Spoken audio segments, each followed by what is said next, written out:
生日，作者顧城。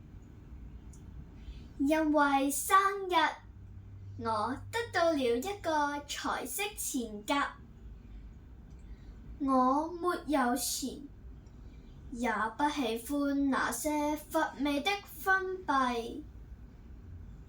我跑到那個古怪的大土堆後，去看那些愛美的小花。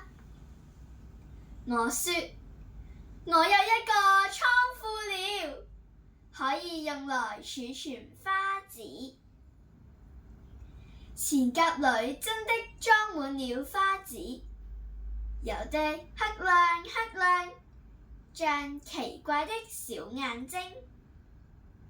我又說，別怕，我要帶你們到春天的家裡去，在那兒你們會得到綠色的短上衣和彩色花邊的布帽子。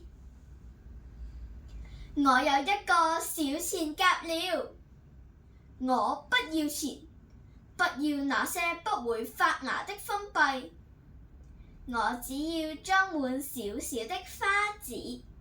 我要知道他們的生日。